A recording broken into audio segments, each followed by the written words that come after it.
ஏடிஎம்கே இதை பற்றி நீங்கள் என்ன நினைக்கிறீங்க? ஆமாம், இன்னைக்கு பார்த்தீங்கன்னா ஏடிஎம்கே வந்து ரெண்டாக பிளவுபட்டிருக்கு.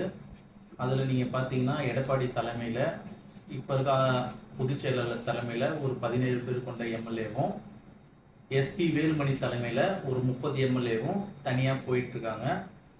அது வந்து உண்மைதான். அது நீங்கள் பார்த்தீங்கன்னா அதிமுகவோட சட்டமன்ற குழு தலைவராக எஸ்பி வேலுமணி ஆதரித்து ஒரு 30 பேரும், எடப்பாடி ஆதரித்து ஒரு 17 பேரும் போயிருக்கிறாங்க. கடந்த 3 நாளாக அவங்க கட்சிக்குள்ள ஏகப்பட்ட உட்கட்சி பூசல் நிலவுது. அவங்க வந்து ரெண்டா போயிருக்காங்க. அது உண்மைதான். இப்போ இந்த நிலைமைக்கு என்ன காரணம், யார் காரணம்? இதுக்கு உண்மையான காரணம் நம்ம பார்த்தோம்னா, இதை இப்போதுலேருந்து ஸ்டார்ட் ஆச்சுன்னு சொல்ல முடியாது. அதிமுகவில் ஜெயலலிதா மறைவுக்கு பின்னாடியே அந்த கட்சியில் ஏகப்பட்ட உட்கட்சி பூசல் இருந்தது.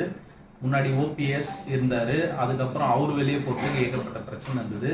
அதுக்கப்புறம் இபிஎஸ் வந்து கட்சியோட பொதுச் செயலாளர் டேக் ஓவர் பண்ணார். அவர் டேக் ஓவர் பண்ணது பார்த்தீங்கன்னா, அவர் இதே இப்போ பிளவுபட்டு போன ஒரு முக்கியமான தலைவர்கள் வச்சு தான் அவர் மெயினாக வந்து அந்த கட்சியை வந்து டேக் ஓவர் பண்ணார்.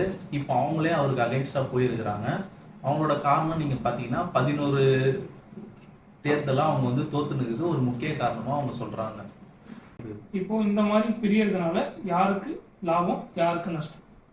இப்போ இந்த மாதிரி பெரியதை நம்ம ஒரு அரசியலாக நம்ம பார்க்கும்போது இதற்கான போட்டி வந்து பெரியதோட முக்கியமான ரீசன் பார்த்தீங்கன்னா அதிகார மையத்துக்காக தான் இவங்க பெரியற மாதிரி இருக்குது. ஏன் நீங்கள் இன்னொரு விஷயம் என்னன்னா, அதிமுகவோட அனைத்து அதிகாரங்களும் அந்த பொதுச் செயலாளரை நோக்கி தான் இருக்குது. இப்போ இவங்க ரெண்டா பிரிஞ்சு விஜய்க்கு ஆதரவு தெரிகிறதுனால விஜயோட கட்சி பலப்படுமானா கண்டிப்பாக வந்து அதனால எந்த இதுவுமே ஆகப்போதில்லை. ஏன்னா இப்போவே அவங்க வந்து ஓரளவுக்கு வந்து ஃபுல் சப்போர்ட் வந்து வாங்கிட்டாங்க. அது இல்லாமல் அவங்க ஃபுல் சப்போர்ட் கேட்கும் போது எடப்பாடி தலைமையிலான அணி எந்த பதிலையுமே சொல்ல. ஸோ இதுவும் இந்த பிளவுக்கான முக்கிய காரணமாக இப்போ இருக்குது. அவங்க சொல்கிறது என்னன்னா, விஜய் வந்து கேட்கும் போது நீங்கள் சொல்லலை, இப்படி இவங்களோட இன்டென்ஷனலாக இப்போ ஏன் இவங்க தனியாக போகிறாங்கன்னா ஒரு 8 எம்எல்ஏ மெயின் எம்எல்ஏ இப்போ தனியாக போகிறதுக்கு காரணம் என்னன்னா, இப்போது இவங்க அங்கே போய் எதனா ஒரு அமைச்சர் பதவி வாங்கலான்னு ஒரு பிளான் பண்ணியிருக்கிறாங்க. இதுக்காக தான் இவங்க வந்து இப்போ வந்து தனியாக போகிறாங்க. அது ஒன்று. ரெண்டாவது வந்து இதில் உள்நோக்கமாக நம்ம பார்த்தோன்னா, அந்த பொதுச் செயலாளர் பதவியிலேருந்து எடப்பாடி பழனிசாமியை எப்படியாவது மாற்றலான்னு பார்க்குறாங்க. மக்களும் வந்து ஒரு சிலர் வந்து அதிமுகவில் அவர் வேணான்ற மாதிரி நிலைப்பாடு மாட்டாங்க. ஆனால் இவ்வளோ நாள் இந்த கட்சி வந்து வளமானதுக்கும் நடந்ததுக்கும் காரணம் வந்து அவர் தான். பட் இந்த கட்சி வந்து இந்த அளவுக்கு காணாமல் வந்த காரணமும் எடப்பாடி பழனிசாமி தான். ஏன்னா விஜய்ன்ற ஒரு அலை வந்து தமிழ்நாட்டை இந்த அளவுக்கு வந்து மக்கள் மத்தியில் பிரபலம் பெற்ற இந்த டைம்லேயும் கூட பார்த்தீங்கன்னா, அவர் முதலமைச்சராக 4 வருஷம் இருந்திருக்காரு. அவர் அந்த டைமில் வந்து மக்களை வந்து ஈர்க்கும் வரையில் எதுவுமே செய்யலை. அவர் ஒரு பாஜகவுக்கு சப்போர்ட்டாகவும் அவங்க சொல்கிறத நடைமுறைப்படுத்துகிற ஒரு அரசியலை தான் அவர் பண்ணார். அது வந்து மக்களுக்கு ஓரளவுக்கு பாஜக பிடிக்கிறதுனால இப்போ ஏடிஎம்கேயும் பிடிக்க மாட்டேங்குது.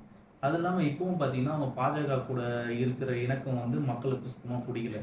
ஸோ எதிர்காலம் வந்து அதிமுகவுக்கு இல்லைன்னும் போது இப்போவே அதில் இருக்க எம்எல்ஏலாம் வந்து தனியாக வந்து செங்கோட்டையன் வந்து எப்படி ஒரு முன்னேற்றம் அடைஞ்சு ஒரு கட்சியில் போய் ஒரு போஸ்டிங்கில் இருக்காரோ, நம்ம இப்போ வந்து விஜய்க்கு சப்போர்ட் பண்ணி ஒரு 8 அமைச்சர் பதவி வாங்கலான்னு ரொம்ப துடிக்கிறாங்க. அதுக்கு தான் இந்த மெயின் பிளவு. அது இல்லாமல் இன்னொன்று என்னென்னா, இதை வந்து சட்டமன்றத்தில் வந்து இருக்கிற அனைத்து போஸ்ட்டுமே வந்து எஸ்பி வேலுமணி, விஜயபாஸ்கர் இந்த மாதிரி ஆளுக்கு தான் அவங்க கொடுக்குறாங்க. ஆனால் இதோட உள்நோக்கம் நீங்கள் பார்த்தீங்கன்னா, அதிமுகவோட பொதுச் செயலாளர் பதவியை இந்த பிளவுக்கு முக்கியமான காரணமாக இருக்க சிவி சண்முகம் எடுப்பார்னு ஒரு பேச்சு அடிப்படுது. அது உண்மையாக கூட இருக்கலாம். பட் இது வந்து கண்டிப்பாக வந்து அடுத்து வர நாட்களில் வந்து அதிமுகவில் வந்து மிகப்பெரிய பூகம்பமாக தான் இருக்க போகுது. இப்போ அதிமுகவில் இருக்கிற இன்னொரு டீம், எடப்பாடி இல்லாத இன்னொரு டீம் வந்துட்டு விஜய்க்கு ஆதரவு தர சொல்கிறாங்க. அதை பற்றி நீங்கள் என்ன நினைக்கிறீங்க? விஜய்க்கு ஆதரவு வந்து அவர் ஒரு 4 நாள் கேட்டு ஊரெல்லாம் சுற்றியிருந்தார். அப்போ விஜய்க்கு வந்து அதிமுக ஆதரவு தரல. அவர் வந்து எடப்பாடி வீட்டுக்கு போனதாகவும் நியூஸ் வந்தது. அதுக்கும் அவர் வந்து ஆதரவு தரல. அவர் அந்த டைமில் அவரோட டிமாண்ட் வந்து முதலமைச்சர் ஆகணும்னு வச்சிருப்பாருன்ற தகவல் இருக்குது. ஸோ அதனால் அவர் வந்து இருந்தால் முதலமைச்சராக தான் இருப்பேன்னு ஒரு குறிக்கோளோடு இருக்கிறாரு.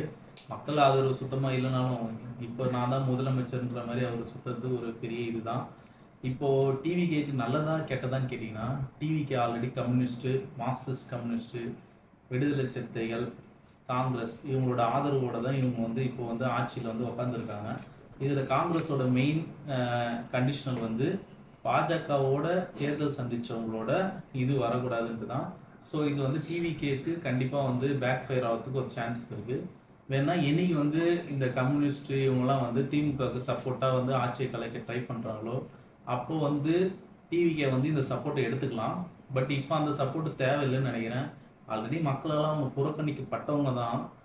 அவங்க வந்து அவங்க தொகுதியில் வர ஒரு சில ஓட்டுனால அவங்க ஜெயிச்சிருக்காங்க. அவங்களுக்கு டிஃபால்ட்டாக வர ஓட்டு அடுத்து வர தேர்தலில் அதுவும் குறையத்துக்கு ஒரு சான்சஸ் இருக்குது. ஸோ டிவிகே விஜய் வந்து இதை அவாய்ட் பண்ணுறது அந்த கட்சிக்கும் சரி தமிழ்நாட்டுக்கும் சரி ரொம்ப நல்லது.